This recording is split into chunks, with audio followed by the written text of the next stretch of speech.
L'essentiel de l'actualité. Bonsoir et bienvenue à toutes et à tous. À la une, émancipation de la couche juvénile, le Conseil consultatif des jeunes se retrouve. C'est un forum pour discuter de la promotion des jeunes, surtout dans les instances de prise de décision. Mariam Kamara. 4 jours sont consacrés à cette rencontre. 14 pays se retrouvent en Guinée pour assister au forum régional des conseils consultatifs des jeunes. Un espace d'échange est créé pour non seulement recueillir les préoccupations des jeunes, mais aussi et surtout favoriser une réflexion collective sur la participation et leur engagement à promouvoir leurs droits. Il ne peut y avoir de développement durable en Afrique si 65% des Africains sont freinés. Chers jeunes, tenez-nous pour responsables.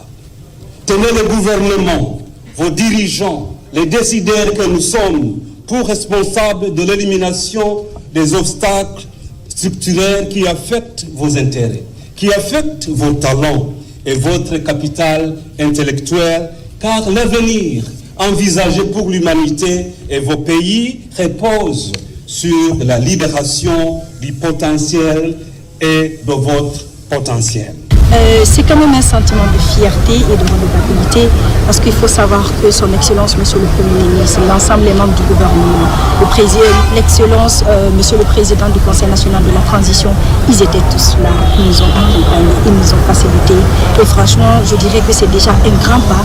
Maintenant, la seule chose que je vais faire pour plaidoyer, c'est de continuer également à nous accompagner de manière concrète sur le terrain, c'est-à-dire en nous impliquant même lors des prises de décision, en allouant des subventions aux structures de jeunes, en finançant les initiatives des jeunes et surtout en nous invitant sur la table des décisions. Pour l'occasion, plus de 200 jeunes de l'Afrique de l'Ouest et du Centre vont, lors des panels prévus, échanger leur expérience et avoir pour interlocuteur direct les autorités administratives. Je suis là pour représenter la jeunesse du Mali, pour venir en tout cas partager notre expérience en termes d'engagement des jeunes dans le développement durable. Un rendez-vous de donner, de recevoir, afin qu'on sorte avec une résolution. On va prendre ces résolutions particulières pour ne pas que ce soit une rencontre de trop. En Afrique, plus de la moitié de la population a moins de 25 ans. Et le forum consultatif se veut être un incubateur de changement avec des jeunes engagés ayant une force de proposition et complètement intégrés aux prises de décision pour au final devenir une génération qui tracera un avenir meilleur pour l'Afrique. Au chapitre santé, lutte contre la tuberculose. Une journée est dédiée à la pathologie. Elle est commémorée à l'échelle internationale. La Guinée ne fait pas exception. Une occasion renouvelée pour des dispositions pratiques afin de riposter efficacement contre la peste blanche. Moussa Bangoura. C'est une conférence débat sur la tuberculose ici à l'université Amady Dieng, campus de Sangoya. Médecins sans frontières et le programme national de lutte anti-tuberculeuse du ministère de la Santé échangent avec les étudiants. Les dangers, les modes de transmission, de prévention et de traitement de la maladie ont été largement expliqués. Lorsque nous faisons la sensibilisation et la conférence dans leur structure, ça leur permettra de transmettre nos sensibilisation au niveau de leur famille, au niveau de leurs amis. Lorsqu'il y a un cas de tuberculose, là, ça leur permettra aussi de transmettre nos messages. Je demande à toute la population d'accepter de réaliser qu'elle existe d'abord et d'accepter de se faire dépister et de se faire traiter. C'est très important. À cette assise, d'utiles conseils ont été prodigués aux étudiants en vue d'éviter cette maladie. Cette causerie éducative intervient à l'occasion de la journée internationale de lutte contre la tuberculose. La tuberculose vit en nous, en phase dormante. Donc nous devons tous savoir que nous sommes tuberculés et chercher à éviter les risques et renseigner chaque personne qui constate qu'il a des toux ou est dans la famille et constate ce genre de trucs, c'est directement se diriger vers l'hôpital le plus proche. Le conseil que je donnerais à tout un chacun, pas que mes amis, à tout le monde, plus précisément à la population guinéenne, c'est de prendre en compte que cette maladie existe. Merci aux médecins sans frontières qui nous ont donné aujourd'hui l'occasion de mieux connaître c'est quoi la tuberculose et de faire un échange là-dessus. La tuberculose demeure l'une des principales causes de mortalité liées aux maladies infectieuses dans le monde. Selon l'OMS, l'Organisation mondiale de la santé, en 2023, près de 1,3 million de décès ont été attribués à cette maladie, malgré les avancées médicales et les efforts de lutte. Pendant ce temps, la grande retrouvaille des Koïta. La rencontre a lieu à Kenemandeng Kinyekuru, préfecture de Sigiri. Ils viennent du Mali voisin et de la Mauritanie. Séance tenante, l'origine des Koïta est rappelée. Les jeunes également sont invités à s'attacher aux racines tout en priant pour le vivre ensemble. Moussa Komara. Mandeng Kinyekuru, une bourgade de la sous-préfecture de Fidako dans Sigiri, accueille le grand rendez-vous des Koïta. Ils sont venus du Mali et de la Mauritanie pour parler de paix et de renforcement des liens séculaires effrités par le colon blanc. Nous avons prié pour la stabilité du pays. Nous avons prié aussi pour les pays où nos frères et sœurs sont installés, notamment la Mauritanie et le Mali. Nous sommes beaucoup plus rattachés à la foi religieuse, notamment la religion musulmane. Donc nous sommes venus rappeler l'histoire de nos ancêtres à la génération future, nous dire que le nom Koïta, c'est d'abord la valeur intrinsèque, c'est le travail, c'est aussi la foi religieuse. Nous avons également profité de l'occasion pour prier pour le président de la République, le général d'armée Mamadi Doumbouya. Pendant cette grande retrouvaille annuelle des Koïta, des contes et des légendes dominent pour rappeler les origines et inviter la nouvelle génération à suivre le pas des ancêtres. Des prières et des bénédictions ont été formulées plusieurs fois pour que Dieu assiste le général président Mamadi Doumbouya dans sa noble mission. Aujourd'hui, nous sommes venus pour la 4e fois, on se réunit. Les 2 premières éditions, c'était au Mali.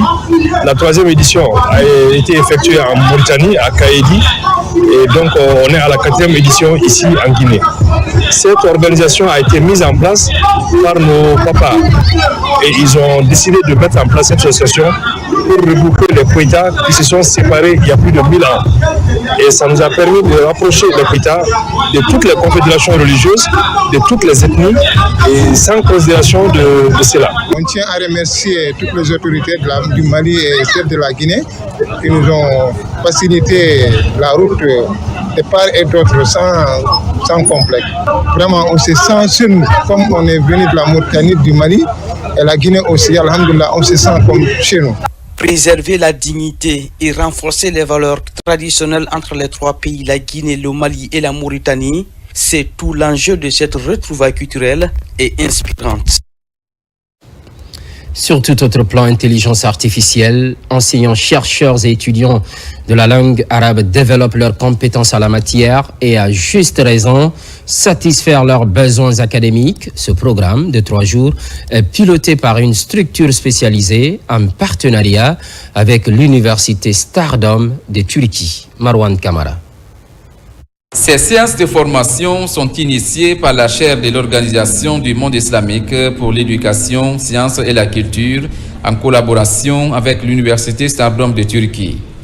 Elle est conçue pour accompagner les enseignants-chercheurs et étudiants dans l'exploration de l'intelligence artificielle et leur offrir les compétences pratiques pour intégrer les technologies dans leurs recherches au quotidien. L'intelligence artificielle vient pouvoir aider les chercheurs afin qu'ils puissent avoir des données vraiment fiables. Mais des fois aussi, ça peut être un outil, en tout cas nuisible pour le chercheur. Et nous avons fait appel aux compétences étrangères pour pouvoir aider les anciens chercheurs du département, mais aussi nos étudiants qui ont pris part à cette première édition que nous voulons vraiment renforcer davantage pour eux. Cette approche éducative aidera les participants à découvrir des outils essentiels qui leur permettra d'améliorer leurs compétences scientifiques pour la qualification du système de l'enseignement arabe en Guinée. On a découvert beaucoup d'autres applications pour nos recherches scientifiques. Les étudiants aussi ont bénéficié pour leurs recherches. Donc on profite pour cette occasion pour remercier l'Université générale Lansana Conté et l'Université Stardium pour nous avoir donné cette formation avec une spécialiste dans le domaine. À travers ces modules de formation, la chaire de l'ISESCO et son partenaire, l'Université Stardom, sensibilise aux changements méthodologiques et techniques de l'intelligence artificielle appliquée à la science. Elle encourage également l'interdisciplinarité entre les sciences. Humanitaire à présent, et pour terminer, cette main généreuse en direction de l'orphelinat Dieu est amour, c'est un don de vivre pour soulager les enfants évoluant dans ce centre. Nabi Kamara. Un geste de cœur pour les enfants de l'orphelinat Dieu est amour. C'est sous ce slogan que le Lions Club Conakry Yara est venu traduire en actes concrets son soutien aux tout-petits de ce centre ici à Nongo. Il s'agit des vivres composés de riz, d'huile et de condiments qui, sans nul doute, les soulageront pendant quelques jours. Il n'y a pas longtemps, nous étions là également pour un don et nous avons promis devant Dieu que s'il y avait les moyens que nous allons revenir, et Dieu a fait grâce, nos prières ont été exaucées. Et un bon donateur, une âme généreuse, nous a contactés. Il nous a demandé de faire ce don en son nom et au nom de tous les membres du Lions Club Conakry Yara. Nous comptons faire encore plus, nous comptons faire encore mieux.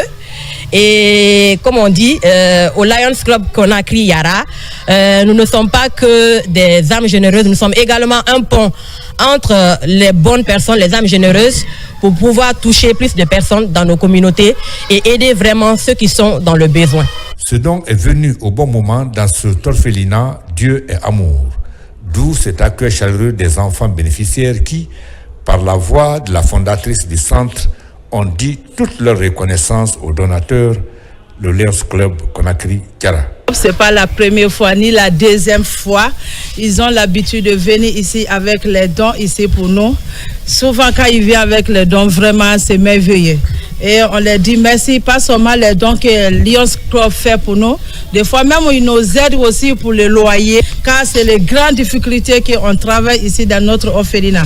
Nous sommes à location et tout le temps nous sommes embêtés par les propriétaires de la maison pour le paiement des loyers. Vraiment on demande aussi les bons volontaires aussi qui les soutiennent, qui les aident. On les demande aussi merci beaucoup. Merci pour tout ce qu'ils sont en train de faire dans la main de Lions Club pour nous arriver ici. Le Lions Club Conakry Yara a promis de répéter le geste en faveur de cette couche sociale qui mérite l'attention de chacun de nous. Vous étiez à la source de l'actualité. Les infos évoluent en Guinée, notre paradis, terre de richesse et d'innovation. À très vite.